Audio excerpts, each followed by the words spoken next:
Мені қаралап жатыр, иә. Сұхбат бермеуімнің себептері бар ғой.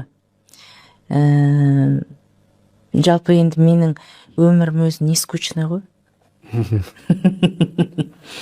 Не скучный болғаннан кейін көп адам сұхбатқа шақырады. Мен оны бергім келмейді, айтқым келмейді. Мен жалпы жертва болғанды ұнатпаймын өмірде. Жылап сықтағанды ұнатпаймын өмірде.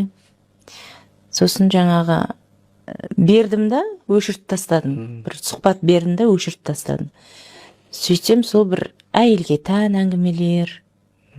Енді мен өзімді әйелмін ғой, бірақ бір ренжіп отқан сияқты, бір өмірге деген бір обидам бар сияқты болып отырған болған мен алдырып тастадым. Сұхбат беретін адамды да таңдаймын. Себебі егерде қазан ошақтың әңгімесі мен жеке өмірім болса, мен бермеймін. Мен кеше ғана ажырастым деп жатыр. Мен бейсаналы түрде ол кісіден 2020 жыл кетіп қалғам. Біз мынау жер үйді салған кезде мен әбден шаршадым. Ақша жоқ. Біресе үйдің іші бітеді, сырты бітпейді, кіреберіс лестницасы жоқ, кіргенде үйінде дүние жоқ.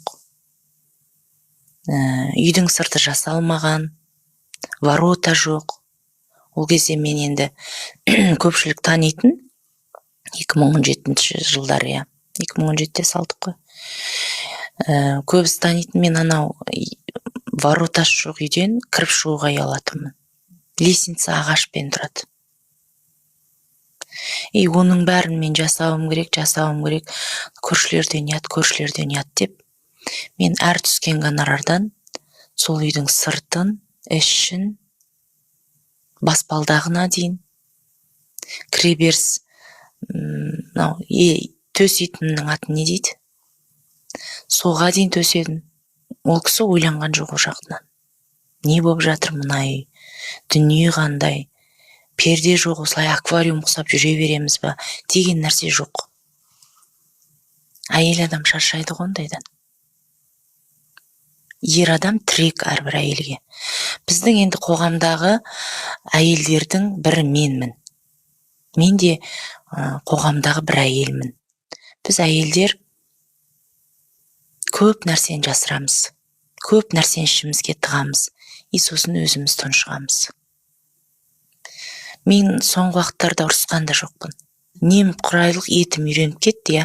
Мен өзім жасауым керек екен. Мен қарап отырғанда, мен бірдеңе сұрағанда ештеме шықпайды. Бірдеме сұрасам, үйдің ішіне дүние алайық, үйдің сырты осылай газоблокпен тұра берем, қап-қара болып деп айтсам, ұрыс шығады, айғай болады. Не дейді сонда? Жоқ қой енді дейді.